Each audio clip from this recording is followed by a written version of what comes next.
کہ میری باری تھی، میری نوبت تھی، میرے گھر میں تھے سرکار دو جہاں، اور میرے ساتھ بستر پہ آرام فرما تھے. اور بستر کیا تھا؟ ایک ٹاٹ کا ٹکڑا تھا. اس کو اگر ڈبل کر دیتے تھے وہ بستر بن جاتا تھا، اور کھول دیتے تھے تو مصلی بن جاتا تھا. ٹاٹ یہ جو آپ ٹرکوں کے اوپر ڈالتے ہیں نا سامان کی حفاظت کے لیے، یہ ٹاٹ، یہ بستر تھا حضور کا.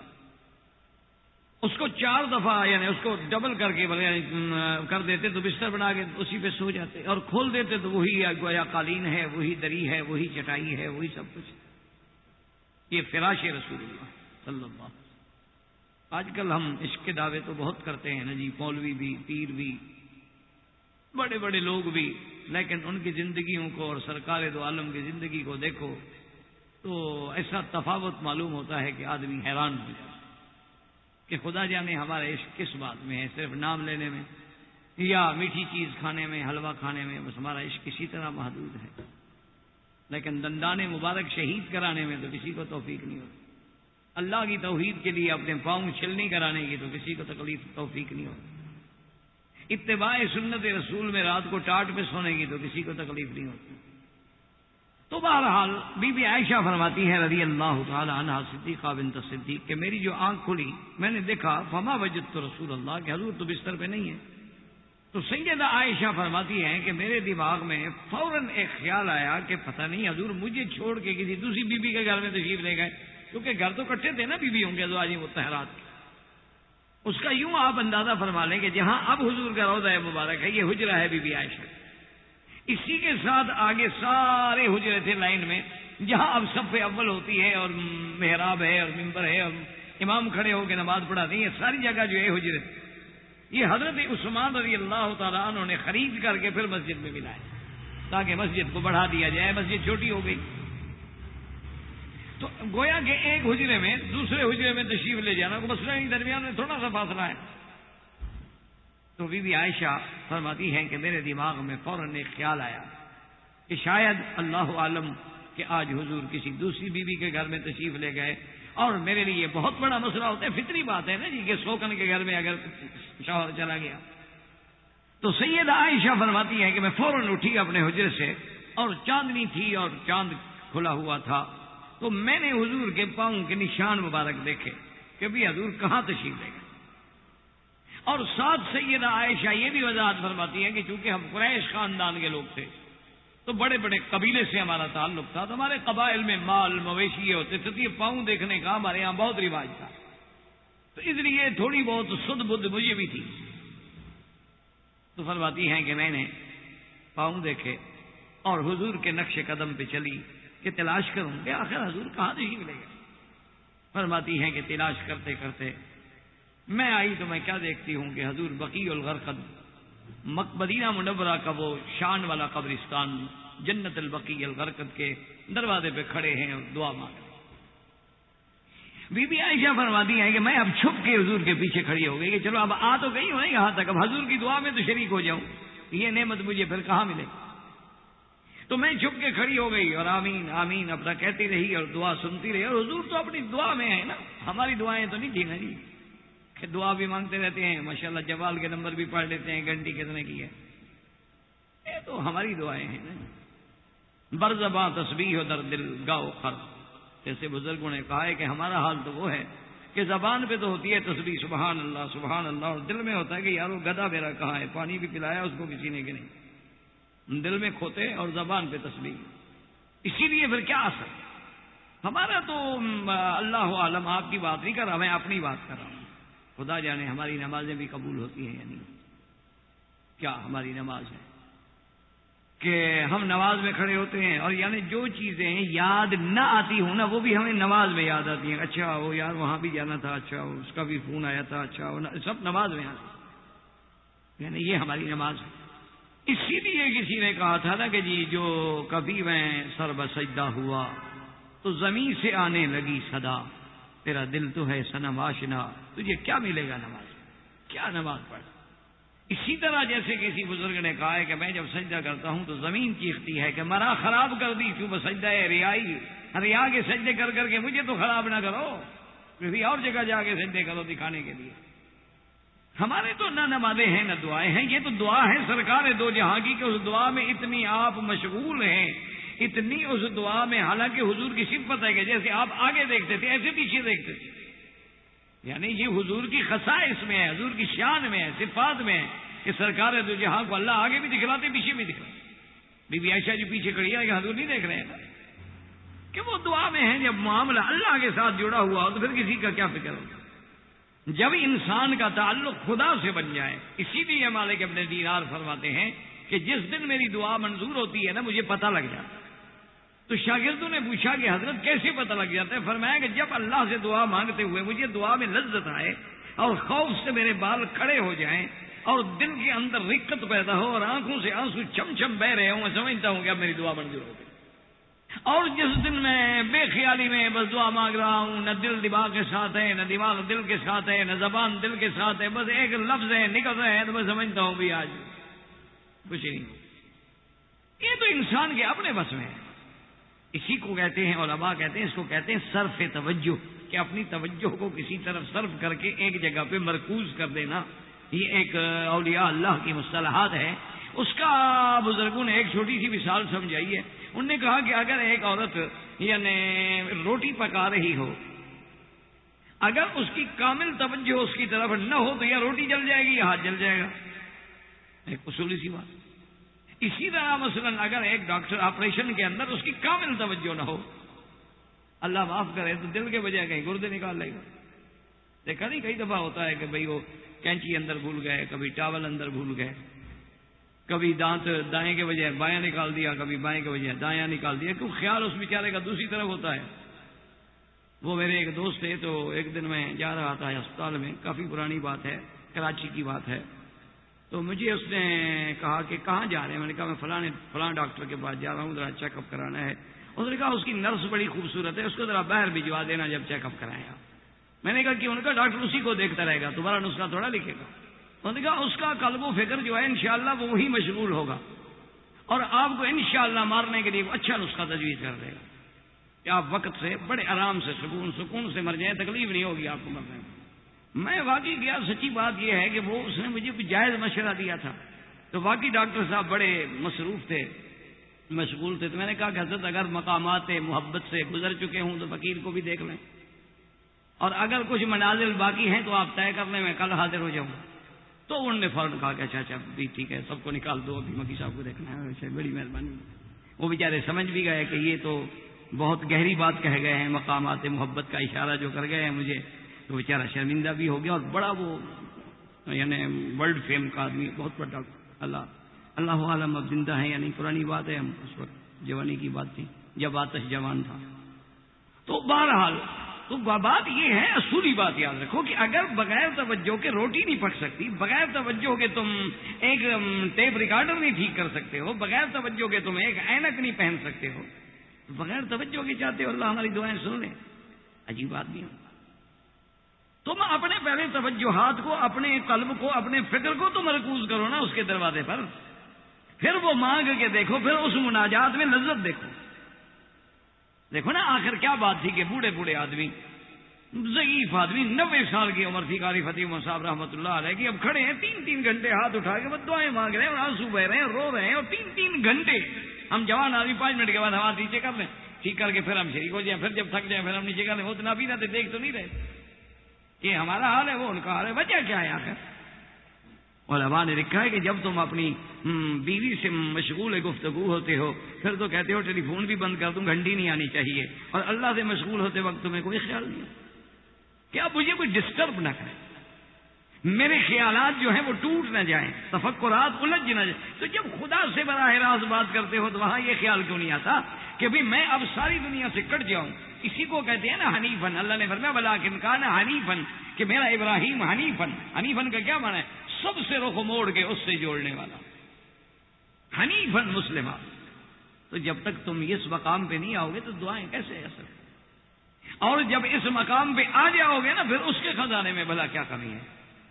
جتنی کائنات مانگ رہی ہے سب کو دے دیں تو اللہ کے خزانے میں کیا کمی ہو جائے گی؟ تو سرکار دو عالم اتنی دعا میں مشغول ہیں، بی بی عائشہ کہتی ہیں میں کھڑی رہی بڑی لمبی دعا کی، تو معلوم ہوا کہ قبرستان پہ جا کے دعا کرنا منع نہیں. اگر منع ہوتا تو سرکار دو عالم کیسے دعا کرنا. آپ نے بڑی لمبی دعا کی, بیوی فرماتی ہے میں بھی کھڑی رہی آمین آمین. اب مجھے اندازہ ہو گیا کہ یہ حضور کے آخری ختامی الفاظ ہیں, اب تک تقریباً دعا ختم فرمائیں گے. تو بی بی صاحبہ کہتے ہیں کہ میں جلدی سے تیز دوڑتی ہوئی سیدھی آئی اور اپنے کمرے میں پہنچ کے اور بستر پہ اور اچھی طرح چادر لے لی تاکہ حضور کو شبہ نہ ہو کہ اچھی بیوی ہے, اس کو نعوذ باللہ میرے اوپر شک ہے کہ مجھے تلاش کرتی رہی. میاں اور بیوی کا اعتماد کا ہی تو رشتہ ہے, اگر وہ نہ رہے تو پھر کیا میاں کیا بیوی. اللہ نے میاں اور بیوی کے درمیان اعتماد کا ہی ایک رشتہ رکھا ہے, اگر وہ قائم ہے تو گھر قائم ہے. جس دن اعتماد کو ٹھیس لگ گئی گھر برباد. تو بی بی عائشہ فرماتی ہے میں لیٹ گئی, کہتی ہیں کہ حضور آئے اور آتے ہوئے فوراً میرے سینے پہ ہاتھ رکھا, فوراً میرے سینے پہ ہاتھ رکھا اور فرمایا عائشہ کہیں سے دوڑ کے آ رہی ہو, کیونکہ میں دوڑ کے آئی تھی نا, سینہ تو دھونکڑی کی طرح چل رہا تھا. تو فوراً میرے سینے پہ ہاتھ رکھا اور فرمایا کہ اچھا عائشہ کہیں سے دوڑ کے آ رہی ہو. تو میں اٹھ کے بیٹھ گیا, میں نے کہا ہاں یا رسول اللہ. انہوں نے کیا بات ہے, میں نے کہا حضور جب میں نے آپ کو بستر پہ نہیں پایا تو میں آپ کے پاؤں کا نشان دے کے چل پڑی ڈھونڈنے کے لیے کہ پتہ نہیں حضور کس کے گھر میں تشریف لے گئے. آپ نے فرمایا انک لفی فکر, عائشہ تم اپنے خیال میں ہو, میں اپنے خیال میں ہوں. تمہیں یہ خیال ستا رہا تھا اور مجھے امت کا خیال ستا رہا تھا, اور میں اپنی امت کے لیے دعا مانگ رہا تھا. اور جانتی ہو بنو کلب کا قبیلہ دیکھا ہے, میں نے کہا ہاں یا رسول اللہ. فرمایا ان کی بکریاں دیکھی ہیں, میں نے کہا ہاں سنو تو بہت بکریاں. فرمایا اللہ نے ان کے بالوں کے برابر میری امت کو بخش دیا. میری آج کی دعا کا یہ اثر.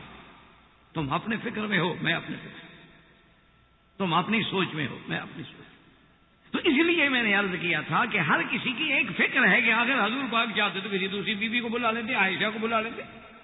بی بی حفصہ اور بی بی عائشہ کا آپس میں بہت اچھا تعلق تھا, لیکن حضور صلی اللہ علیہ وسلم نے بی بی ماریہ قبطیہ.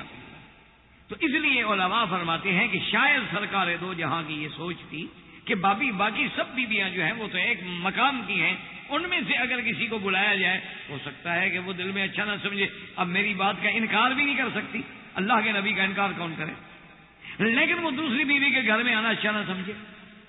لیکن بی بی ماریہ تو باندھی ہے, اس کے تو انکار کا کوئی سوال ہی پیدا نہیں ہوتا.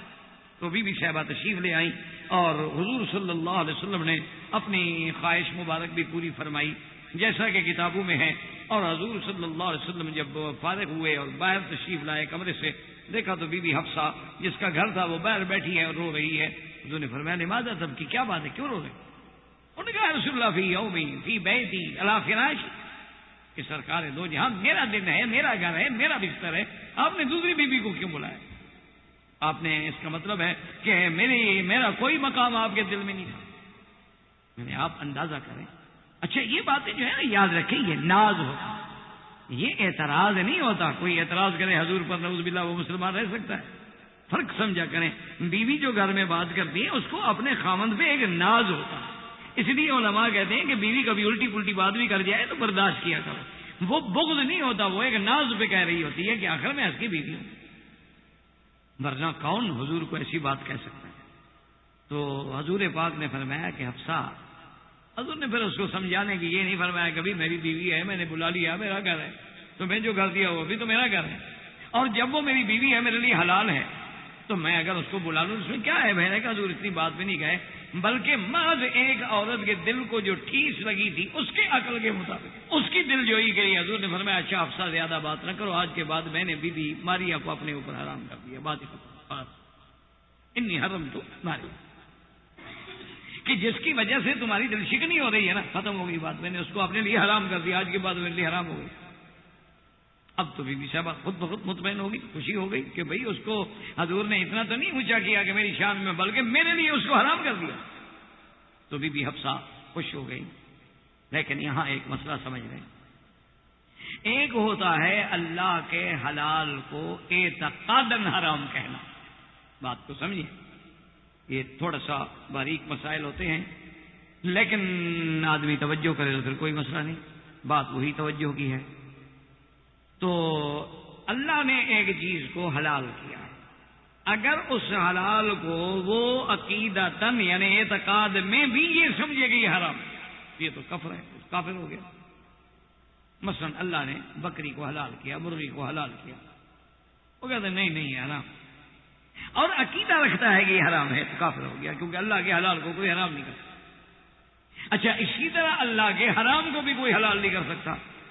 الحلال بین والحرام بین، حلال بھی واضح ہے، حرام بھی۔ اب کوئی کہے کہ نہیں جنہیں شراب جو ہے وہ حرام نہیں، اگر وہ عقیدہ رکھتا ہے کہ حرام نہیں، یعنی حرام کو کہتا ہے حلال ہے تو کافر ہو گیا، حلال کو کہے حرام ہے تو کافر ہے۔ ایک تو ہے یہ بات۔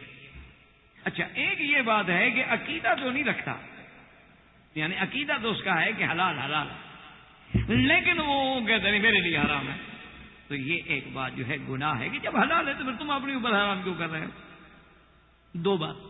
ایک تیسری بات یہ ہوتی ہے کہ کسی سبب کے لیے اپنے اوپر اس چیز کو منع کر دیتا ہے کہ مثلا مرض ہے، بیماری ہے، ڈاکٹر نے کہا ہے کہ بھئی دودھ نہ پیو، ٹھیک، اب یہ نہیں کہ نعوذ باللہ وہ دودھ کو حلال نہیں سمجھتا، اس نے کہا کہ بابا دودھ یا دودھ سے بنی ہوئی جتنی چیزیں ہیں نا بند کر، ٹھیک، یہ بطور مرض ہے، اس میں کوئی گناہ نہیں۔ اور انہی وجہ سے وہ جو لوگ اعتراض کرتے ہیں نا، بعض بزرگوں کے قصے پڑھتے ہیں کہ بزرگ نے کہا کہ بھئی یہ ترک جمالی ہے اور یہ ترک جلالی ہے، یہ فلاں چیز نہ کھاؤ فلاں چیز، وہ بھی اسی نوع سے ہوتا ہے، وہ حرام نہیں کہتے، وہ انسان کی ہدایت کے لیے، اس کی تربیت کے لیے، اس کے روحانی امراض کو دور کرنے کے لیے تجویز کرتے ہیں کہ اچھا بھی اس کو کچھ دن بھوکا رکھو، قلت کلام ہو، قلت طعام ہو، قلت منام ہو، یہ تین چیزیں ہوتی ہیں تب جا کے کام بنتا ہے، قلت طعام، قلت کلام اور قلت منام، کہ نیند بھی کم، کھانا بھی کم، بولنا بھی کم، پھر جا کے منزلیں طے ہوتی ہیں، ایسے تو نہیں ہوتی۔ ایسے تو سارا دن آپ جو نیکی کرتے رہے، شام کو بیٹھ کے گپ شپ جو لگائی، دو باتیں منہ سے نکالی، سارے دن والا قصہ ختم۔ وہ جو سارا دن محنت کی تھی نا، یہ فی امان اللہ ہو گئی۔ تو یہ اسی ضمن میں وہ بزرگ کرتے ہیں، یہ نہیں کہتے کہ تمہارے لیے حرام ہے نعوذ باللہ۔ اسی لیے بہت سارے بزرگ ہیں جو کافی عرصہ گوشت نہیں استعمال کرتے، یار بابا ایک اس میں زیادہ طاقت ہے اور پھر آدمی کو دوسری خواہشات جنم لیتی ہیں، نہ کھائیں گے نہ کچھ، ورنہ وہ حرام نہیں تھا۔ اب حضور صلی اللہ علیہ وسلم کا اعتقاد یہ نہیں تھا کہ حرام، مقصد ہے کہ اپنے اوپر حرام کرنا، لیکن یہ حرام کرنا بھی اللہ کو پسند نہ ہے۔ اللہ نے قرآن اتار دیا، یعنی اب دیکھیں کہ دونوں طرف غور کریں کہ عورت کا اسلام میں کتنا بڑا مقام ہے، کہ ایک عورت کی دل شکنی کو دور کرنے کے لیے اللہ کا پیغمبر ایک دوسری بیوی سے قسم کھا رہے ہیں کہ چلو یہ بیوی ناراض ہو، اس کی دل جوئی ہو جائے، اور اللہ تبارک و تعالیٰ اس کی جو دل شکنی ہو رہی ہے کہ حلال کو حرام کیا جا رہا ہے، جو چیز اللہ نے حلال کر دی تھی اس کو حضور حرام کر رہے ہیں، ایک بیوی کو راضی، اللہ نے قرآن نازل کر دیا کہ جو چیز میں نے آپ پر حلال کی آپ نے حرام کیوں کی، ایک بیوی کو راضی کرنے کے لیے، لیکن دوسری کو جو تکلیف پہنچ رہی ہے، اور اللہ کے حلال کو جو آپ نے حرام کہہ دیا کیوں؟ لم تحرم ما احل، یعنی عتاب۔ اسی سے آپ اندازہ کریں کہ اللہ کی نگاہ میں ایک عورت کا کیا مقام ہے، اور سرکار دو عالم کی نگاہ میں ایک عورت کا کیا مقام ہے۔ اچھا، حضور نے ایک بات یہ بھی کی، آپ نے فرمایا بی بی حفصہ سے کہ بھئی میں نے ماریا کو اپنے اوپر حرام کر دیا، لیکن کسی سے بات نہیں کرنا، بس یہ تیرے اور میرے درمیان میں رہے گی بات۔ اس نے کہا بہت اچھا ہے۔ اچھا، حضور جب تشریف لے گئے تو ساتھ ہی کا گھر جو ہے بی بی عائشہ کا تھا، اس نے دروازے کو دیوار کو کٹکھٹایا تو بی بی عائشہ سمجھ گئی کہ بی بی حفصہ بات کرنا چاہتی ہے۔ انہوں نے کہا اچھا ہوا اللہ پاک نے ہمیں ایک فائدہ کر دیا ہے، میں نے جھگڑا تو کیا حضور سے، لیکن حضور نے بی بی ماریا کو تو ایک تو بی بی کم ہو گئی نا، ہمارا بھلا تو ہو گیا نا، بھئی ایک دن ہمیں جلدی ملے گا نا۔ حضور کا وصال ہے، حضور کی محبت ہے، کون نہیں چاہتا کہ حضور میرے گھر جلدی آئیں۔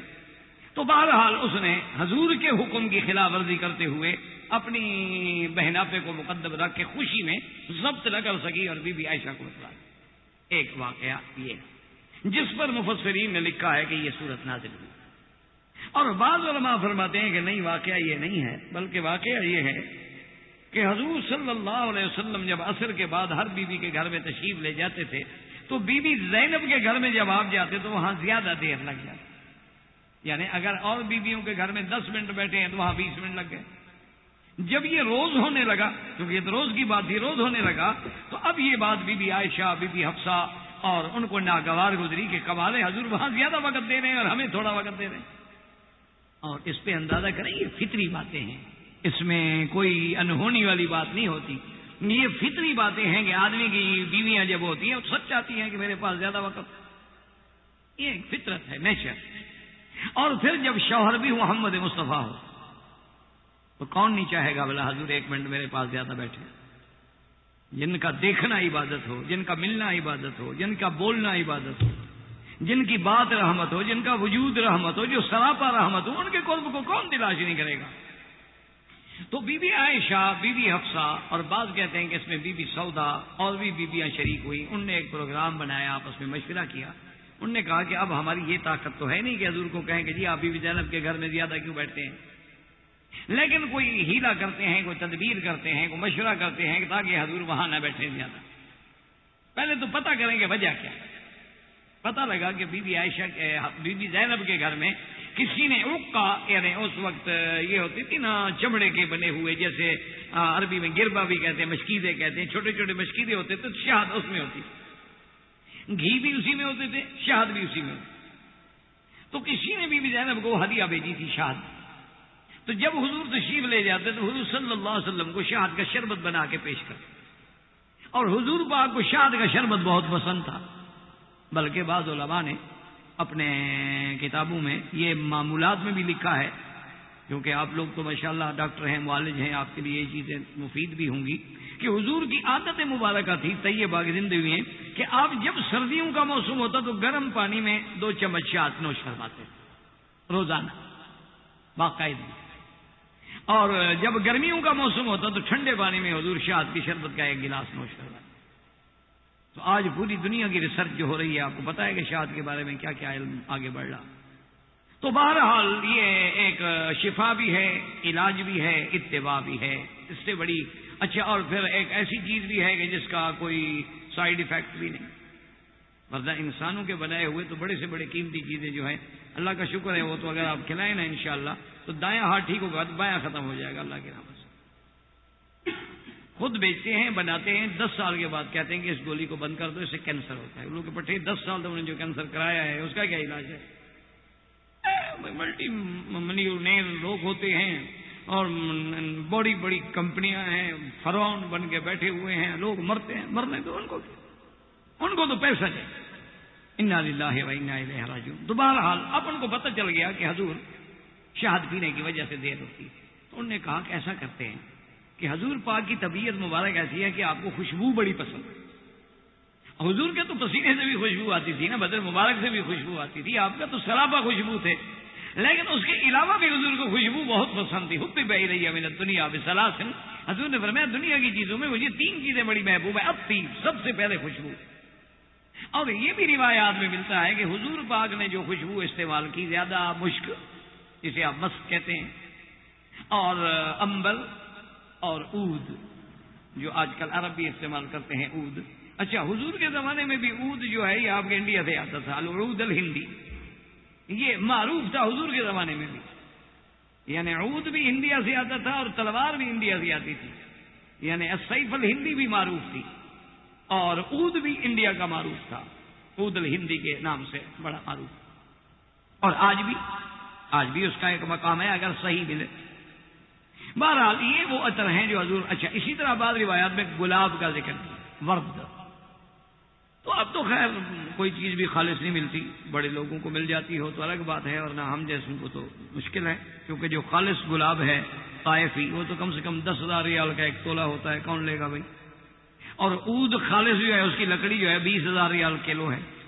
عطر جو ہے اچھے یعنی صحیح مقام میں وہ کم از کم 6,000 ریال کا 1 تولہ، کون لگائے گا؟ یہ ہم جو لگاتے ہیں نا یہ تو مقصد ہے، وہ اصل نہیں ہوتا. یہ تو اللہ جانے کون سا قسم ہوتی ہے، کوئی 1000ویں قسم ہوتی ہے کہ وہ 1 تولے میں 200 تولہ ملا دیتے ہیں، پھر اس کو 600 ریال 1000 ریال تولہ بیچتے ہیں. وہ ہم لے کے خوش ہوتے ہیں کہ اصلی مل گیا ہے. بہرحال انا للہ و انا الیہ راجعون. وہ میں نے ایک دفعہ اخبار میں کارٹون دیکھا تھا کہ ایک آدمی کی کیفیت یہ ہے کہ اللہ یموت فیہا ولا یحیا، نہ مرتا ہے نہ جیتا ہے. تو اس سے پوچھا کہ ابھی کیا ہے؟ اس نے کہا یار خودکشی کرنے کا ارادہ تھا، زہر لے آیا لیکن بدقسمتی سے خالص نہیں تھا. خالص ہوتا تو جلدی مر جاتا نا. اب نہ مرتا ہوں نہ جیتا ہوں، کہ زہر بھی خالص نہیں ملتا جس ملک میں، عطر خالص کہاں ملیں گے؟ اچھا، خدا کی شان ہے کہ بیچنے والے بھی اکثر ہماری برادری مولوی ہوتے ہیں، داڑھی والے، اس لیے ہم اعتبار کر کے بڑا ٹھیک ٹھاک پھنستے ہیں. وہاں ہم کراچی میں جاتے تھے نا، وہاں بھی انشاءاللہ ماشاءاللہ نام بھی ایسے رکھے ہوئے تھے ماشاءاللہ. ایسے داڑیاں دیکھ کے حیران. انڈیا میں، بمبئی میں، دلی میں، لکھنؤ میں، اسی طرح بجنور میں، یہ سارا ہم نے دیکھا ہے ماشاءاللہ. ایک سے ایک ماشاءاللہ بیٹھا ہے فرشتہ. ایسا ہاتھ صاف پھیریں گے انشاءاللہ آپ کو نہ دامن پہ کوئی داغ نہ خنجر پہ کوئی چھینٹ. تم قتل کرو ہو کہ کرامات کرو. یہ وہ لوگ اور پھر ساتھ یہ بھی ضرور کہیں گے حضرت مکی صاحب آپ سے کمال ہے، آپ تو ہمارے عقیدت کی جگہ ہیں حضرت، اور انشاءاللہ 100% یہ بھی مجھے دیتے ہیں، یہ اللہ کی شان ہے۔ بہرحال تو اگر یہ آپ کو ملے تو بہرحال جہاں خوشبو ایک اچھی چیز ہے وہاں سنت کو سمجھ کر لگا لیا کر کہ سنت جو ہے اتباع ہے، اور آگے پیچھے نہ صحیح، چونکہ جمعہ کے دن، چونکہ آپ آج کل کا نوجوان تو پرفیوم کا مارا ہوا ہے نا، کلونز کا پرفیومز کا مارا ہوا ہے بیچارہ، وہ تو پرفیوم بھی پھر وہ خریدتا ہے جو کسی عورت کے نام پہ ہے۔ انا للہ، کس کس چیز کو روئیں، پمبا کجا کجا نے ہم تن ہم داغ داغ شد، کوئی ایک داغ ہو تو وہاں زخم پہ پمبا رکھیں، جب ہر طرف سے اندھیر ہو۔ یہ آپ میری باتیں ایسے نہیں، میں انشاءاللہ کوئی غیر ذمہ داری سے نہیں کرتا، آپ پتہ کر لیں کہ یہ وائٹ ڈائمنڈ جو ہے کس کے نام سے بنایا گیا ہے، بلیو ڈائمنڈ جو ہے کس کے نام سے بنایا گیا ہے، سانتا کلارا جو ہے کس کے نام سے بنایا گیا ہے، لانکومی جو ہے وہ کس کے نام سے بنایا گیا، پیکاسو جو ہے وہ کس کے نام سے بنایا گیا ہے۔ یہ میں ان کے باپ دادے کی اصل تک جب نہ پہنچوں میں تقریر میں وہ بات نہیں کرتا کبھی۔ میں نے تو پیرس میں جا کے ان کے باپ دادے کے پاس بیٹھ کے پوچھا ہے کہ کیا کرتے ہو، ایسے نہیں کہ جو مرضی ہے منہ سے نکال دو، کیوں مجھے پتا ہوتا ہے کہ ذمہ داری اللہ کے شکر سے یہ بات پتہ نہیں کہاں جائے گی۔ تو بلکہ مجھے ایک دفعہ بڑا یعنی ہنسی بھی آئی، میں امریکہ کی کس جگہ پہ تھا اللہ عالم، ہوسٹن میں تھا یا شکاگو میں تھا، تو ایک بہت بڑے ہال میں وہاں سیمینار تھا، جب اس سے فارغ ہوئے تو کار میں جب ہم سوار ہو رہے تھے تو میرے ساتھ کی کار پہ ایک لڑکی سوار ہو رہی تھی، تو اس نے مجھے بڑے یہاں سے خوش ہو کے کہا مکی صاحب آپ کی تقریر سے اللہ نے ہمارے لیے بہت بہت فائدہ ہوا، بہت بڑی باتیں مجھے سمجھنے میں ملی، اور ایک میک اپ کی چیز میں بھول گئی تھی جو آپ کی تقریر میں آج مجھے یاد آئی ہے، میں ابھی جا کے لوں گی ماشاءاللہ۔ تو میں نے کہا کہ چلو آپ اگر آپ کو اتنا فائدہ ہوا ہے تو میں آپ کو جا کے لے دوں۔ وہ پھر بیچاری پسینہ، اس نے سمجھا مولوی ہے نا، ڈر جائے گا، جب ایسی بات کروں گی تو مولوی صاحب سے گھبرا جائیں گے نا لڑکی کی بات سن کے کہ فیشنیبل لڑکی ویسی بات۔ میں نے کہا نہیں، میں آپ کے ساتھ چل کے لے دیتا ہوں۔ وہ جیسے مولانا ہزاروی رحمۃ اللہ علیہ بیٹھے تھے نا، تو ایک بیگم تھی منسٹر تھی، تو وہ مولویوں کو تنگ کرنا چاہتی تھی کہ یہ داڑھی والے مولوی ہیں نا، تو وہ جب آئی جناب اسمبلی کے حال میں تو فوراً اس نے سب سے ہاتھ ملانا شروع کر دیا، السلام علیکم السلام علیکم۔ مقصد یہ تھا کہ مولوی صاحب کو ذلیل کروں۔ مولانا ہزاروی صاحب کے پاس جب آئی تو کہا مولانا السلام علیکم، مولانا کھڑے ہو کر کہا ملنا ہے تو گلے ملو، یہ ہاتھ ملنے کی کیا بات، اگر ملنا ہے اسی طرح گلے سے ملو، گناہ کرنا ہے تو بالعزت گناہ کریں، یہ کیا ہاتھ ملا رہی ہے۔ ایسی ذلیل ہوئی کہ پھر کبھی داڑھی والے کو نہیں چھیڑا، زندگی میں پھر اس کو کبھی توفیق نہیں ہوئی کہ کسی داڑھی والے پہ اعتراض کرے، بالکل ٹھیک ہو گئی، زبان بند ہو گئی اور جا کے پیچھے آرام سے بیٹھ گئی اپنی سیٹ پہ۔ اس نے سمجھا تھا کہ جب مولانا کو ہاتھ دوں گی نا مولانا فضل ہو جائیں گے، گھبرا جائیں گے، تو میرا تو کام بن گیا نا کہ کیسے میں نے مولوی صاحب کو پریشان کر دیا۔ آگے مولانا ہزاروی ایسے جیسے کیا ہو جس نے بڑے بڑوں کو چڑھایا ہوا ہو، تو یہ بیچاری کیا تھی۔ تو باہر صورت کہنے کی بات یہ ہے کہ اب دیکھیں جناب کہ کتنا فکر لڑا دور تک۔ اب انہوں نے کہا کہ جب حضور صلی اللہ علیہ وسلم تمہارے گھر میں آئے نا بی بی حفصہ، تو تم کہنا کہ یا رسول اللہ آج تو ہوا محسوس ہو رہی ہے آپ کے بدن سے، آپ کے مبارک سے کچھ ہوا آ رہی ہے عجیب سی، اور میرے پاس جب آئیں گے میں بھی یہی کہوں گی، اور بی بی سلمہ سے کہا تمہارے پاس ہے تم بھی یہی کہو۔ اب صاف بات ہے کہ حضور پاک تو یعنی بات سوائے آپ کو خوشبو کے کبھی اللہ معاف کرے ریحا کے قریب ہی نہیں جاتے تھے، تو جب حضور کو یہ کہا جائے کہ سرکار آپ کے بدن مبارک سے کچھ ناگوار سی بو آ رہی ہے، تو یہ تو بہت بڑی بات۔ اچھا اب اندازہ کریں، یہ بھی انہوں نے مشورہ کر لیا کہ حضور تو فرمائیں گے کہ عورتوں میں کوئی چیز استعمال ہی نہیں کی ماں سوائے شہد کے، تو ہم کہیں گے حضور شاید پھر اس کی وجہ سے ہو، تو حضور فرمائیں اللہ کی بندی شہد سے کیسے ہوا بو آ سکتی ہے، تو ہم کہیں گے اصل معلوم ہوتا ہے کہ شہد کی مکھیوں نے ایک گوند ہوتی ہے عرفت، شاید وہ کھایا ہو، اس سے پھر وہ شہد بنی ہو، اس کا اثر آیا ہو، اس کو کہتے ہیں مغافیر، جسے آپ کہتے ہیں ہینگ ایک چیز ہوتی ہے اکثر پٹھان بھائی کھاتے رہتے ہیں، اللہ تبارک ہوتا ہے، اس کی بھی بڑی عجیب سی ری ہوتی ہوا ہوتی ہے۔ تو بہرحال یہ ہے کہ یہ ساری بات طے ہو گئی، حضور تشریف لائے تو بی بی صاحبہ نے کہا کہ یا رسول اللہ کہ مجھے ایک ناگوار سی بو آ رہی ہے، سن معاشرف اللہ علیہ وسلم کہ میں نے تو شہد دیا ہے، تو انہوں نے کہا ہاں یا رسول اللہ ریح المغافیر ہے، معلوم ہوتی ہے کہ وہ شہد کی جو چھتا تھا نا وہ کسی عرف گوند پہ تھا، میں اللہ عالم۔ اب حضور دوسری بیوی کے پاس ہے، اس بیوی نے بھی یہی کہہ دیا۔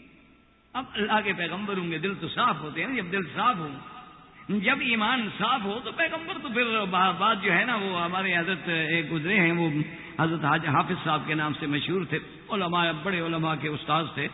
تو حضرت شیخ الحدیث نے ان کا ایک واقعہ لکھا ہے. انہوں نے کہا کہ بچے جو تھے نا جی، انہوں نے ایک دن مشورہ کیا کہ اب حضرت سے چھٹی لینی ہے تو کیسے چھٹی لیں.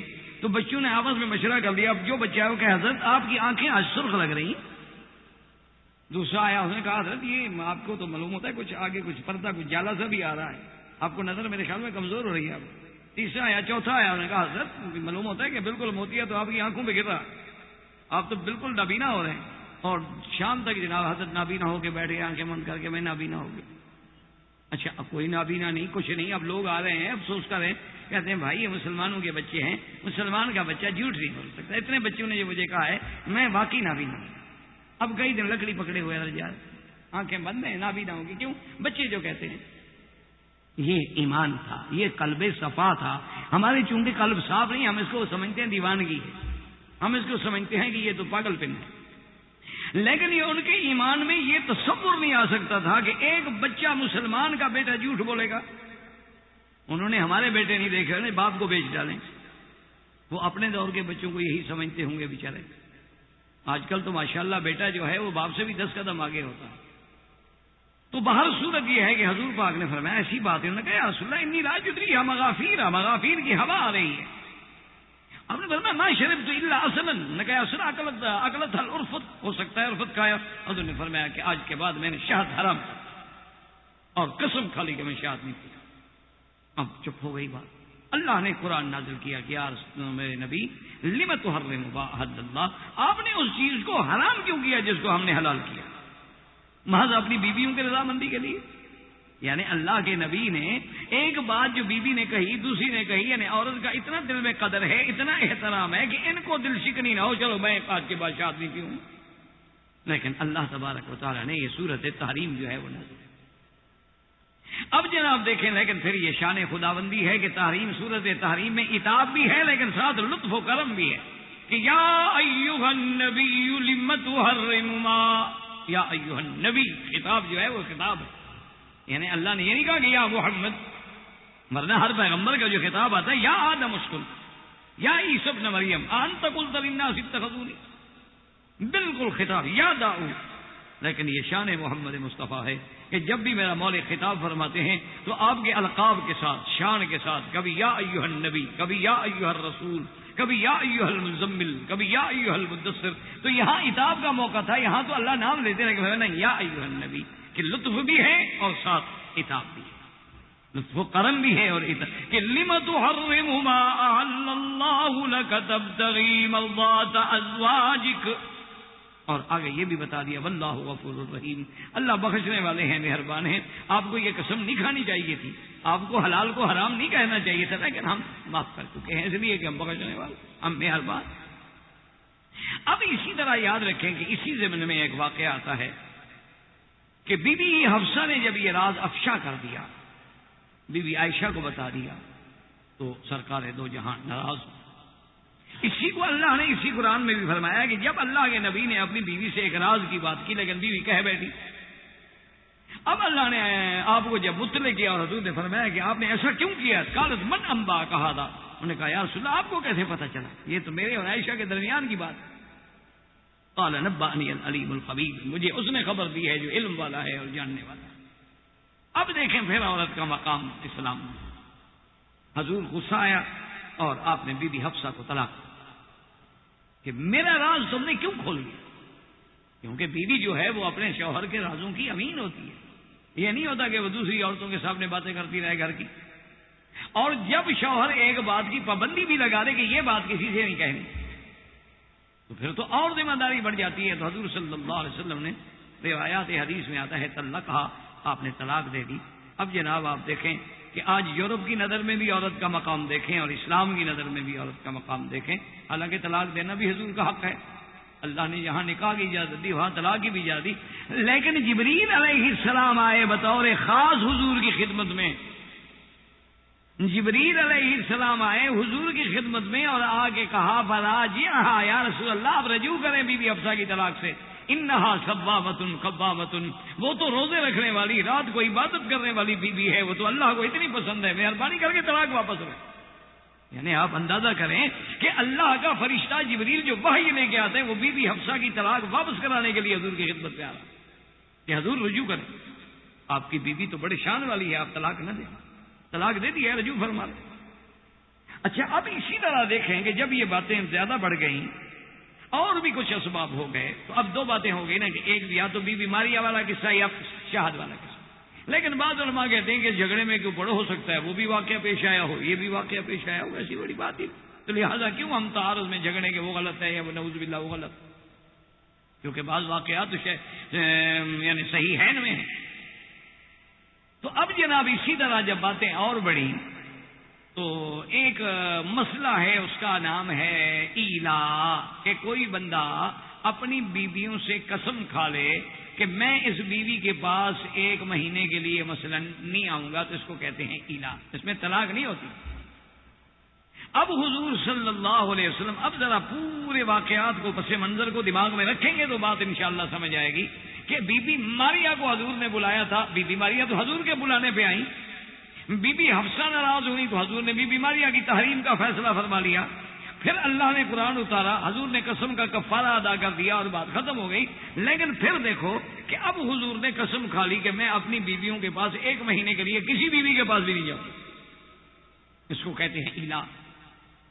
یہ بھی اسلام کا ایک حکم ہے کہ اگر آپ کی بیوی میں کوئی نشوز ہے، کوئی اس کے اندر نافرمانی کے اثرات ہیں، تو اسلام نے سکھایا ہے کہ بھئی یا تو ایسا ہے کہ ایک کمرے میں پہلے آپ کٹھے لیٹتے تھے، اب علیحدہ لیٹنا شروع کر دو، ایک بستر پہ آپ کٹھے سوتے تھے، اب علیحدہ سونا شروع کر دو، یا اس کے ساتھ بات کچھ دنوں کے لیے بند کر دو تاکہ تنبیہ ہو، اس کو اصلاح ہو اس کی۔ تو حضور صلی اللہ علیہ وسلم نے قسم کھا لی کہ 1 مہینے تک میں اپنی بیویوں کے پاس نہیں جاؤں۔ اور پھر دیکھیں یہ 1 مہینہ کہتے ہیں روایات میں ہے کہ حضور نے کہاں گزارا، بی بی ماریا کے گھر۔ اب دیکھیں اندازہ کریں سرکار دو عالم کے دل میں کیا مقام ہے کہ اگر اس بیوی کو میں نے کہہ دیا تھا، حرام کا لفظ کہہ بیٹھے تھے، تو اب اس کی دل جوئی یہ کی کہ صرف 1 وقت کے لیے نہیں، پورا 1 مہینہ حضور اس کے گھر میں بیٹھے ہوئے،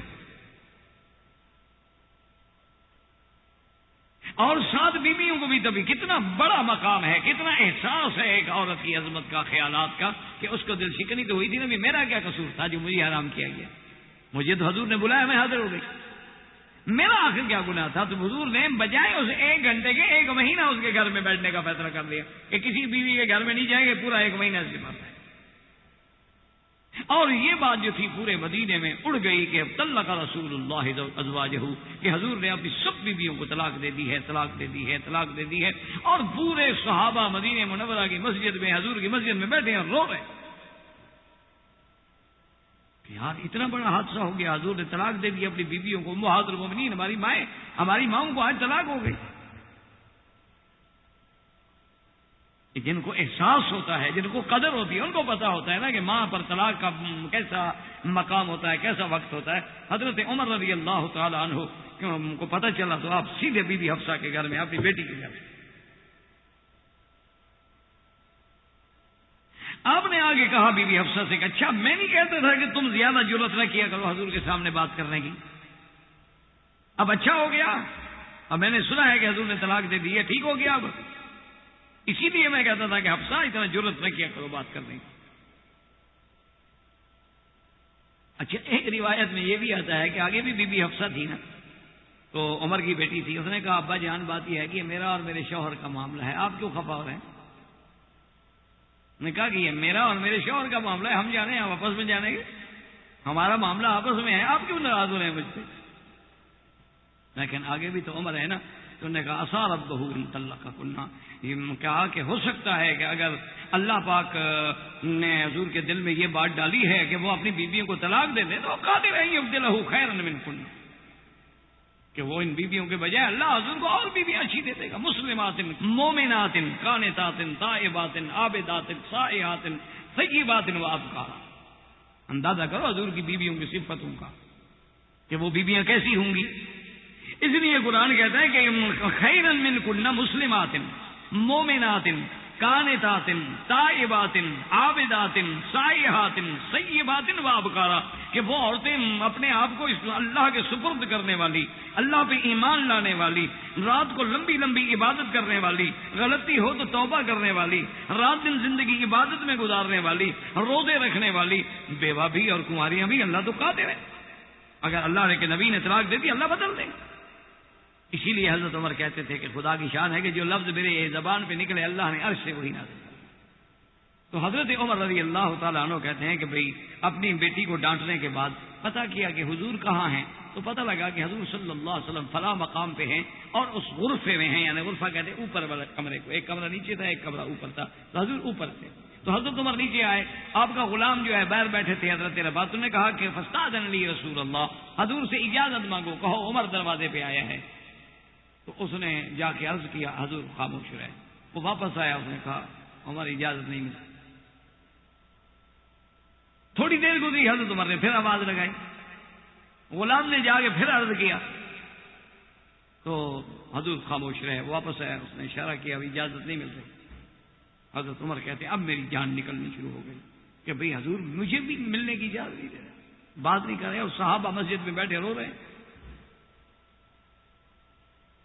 تو حضرت عمر کہتے ہیں کہ جب برداشت نہ ہوا تو پھر میں نے زور سے آواز دی تاکہ حضور خود براہ راست میری آواز سنیں، تو شاید میری اس آواز پہ اجازت عطا فرما دیں۔ تو جب میں نے زور سے آواز لگائی، حضور نے کہا اجازت ہے، تو میں اوپر گیا اور سلام کیا، اور سلام کرنے کے بعد سب سے پہلا سوال میں نے یہ کیا کہ حل طلقت نساءک یا رسول اللہ، کیا آپ نے اپنی بیویوں کو طلاق دے دی ہے؟ حضور نے فرمایا نہیں، کس نے کہا ہے؟ میں نے کہا حضور آپ نے طلاق نہیں دی؟ حضور نے فرمایا میں نے طلاق نہیں دی، حالانکہ تو میں نے اعلان کیا ہے کہ 1 مہینے کے لیے اپنی بیویوں کے پاس نہیں جاؤں، طلاق تو میں نے نہیں دی ہے۔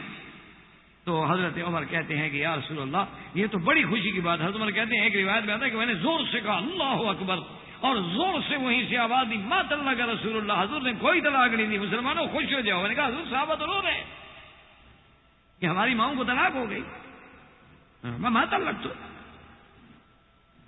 اور اس کے بعد حضرت عمر کہتے ہیں اب میرا جی چاہا کہ میں تھوڑا سا حضور کو کوئی ایسی بات کروں کہ حضور خوش ہوں، ہنسیں، تو میں نے کہا یا رسول اللہ ان عورتوں کو آپ ہی نے تو سر پہ چڑھایا۔ ہم مکے والے قریشی جو تھے نا، مجال ہے کہ ہمارے سامنے عورتیں بولیں جناب ہم تو لکڑیاں رکھتے تھے اپنے ہاتھ میں اور مار مار کے سیدھا جو کر دیتے تھے، آپ اسلام آیا دین آیا، آپ نے تو عورتوں کو ہمارے سر پہ بٹھا دیا، اب دیکھا آپ کو بھی تنگ کر رہی ہے۔ تو وضاح کا رسول اللہ حضور ہنس پڑے، حضور صلی اللہ علیہ وسلم کو ہنسی آ۔ تو حضرت عمر یہی چاہتے تھے کہ کسی طرح حضور تھوڑا سا تو مسکرائے، غصے میں ہیں حضور صلی اللہ علیہ وسلم۔ اور اس کے بعد جناب یہ آیت مبارک نازل ہوئی جو حضرت عمر نے کہی تھی۔ اب اس آیت کو سمجھیں کہ علماء نے کہا کہ اس میں بھی اشارہ موجود ہے کہ اگر حضور کی بیویوں سے اور اس وقت کوئی اور بیویاں بہتر ہوتی تو اللہ قادر تھا بدل دیتے، لیکن جب نہیں بدلی تو معلوم ہوا اور اس سے کوئی بہتر تھی ہی نہیں۔ اس لیے علماء نے لکھا ہے کہ اسی آیت میں یہ اشارہ موجود ہے کہ اگر اصاربہ ان یبدلہ ازواجا خیرا منکن، ان طلقکن ان یبدلہ ازواجا خیرا منکن مسلمات مومنات قانتات تائبات عابدات سائحات سیبات وابکارا۔ تو علماء نے لکھا کہ اگر بہتر ہوتی تو بدل دیتے نا، جب نہیں بدلی تو معلوم ہوا کہ پوری امت میں یہی بہتر تھی جو ازواج محمد مصطفیٰ تھی۔ اچھا دوسری بات یہ ہے کہ اللہ نے فرمایا سیبات وابکارا، سیب کہتے ہیں بیوہ عورت، شادی شدہ عورت، ابکار ہے بکر سے کنواری عورت۔ تو سیب کا ذکر پہلے آیا، ابکار کا ذکر بعد میں آیا ہے کہ شادی شدہ یا کنواری، حالانکہ کنواری کا مقام جو ہے شادی شدہ سے زیادہ ہوتا ہے، لیکن یہاں سیبات مقدم ہے۔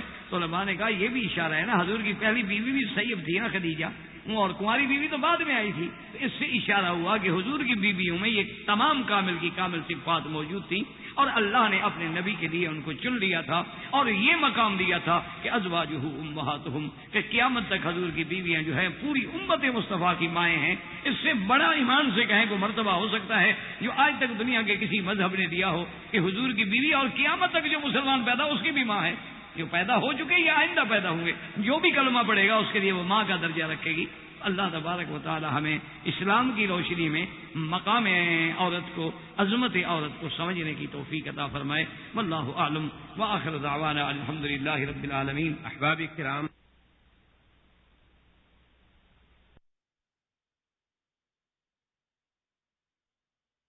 قسم کھا لی کہ 1 مہینے تک میں اپنی بیویوں کے پاس نہیں جاؤں.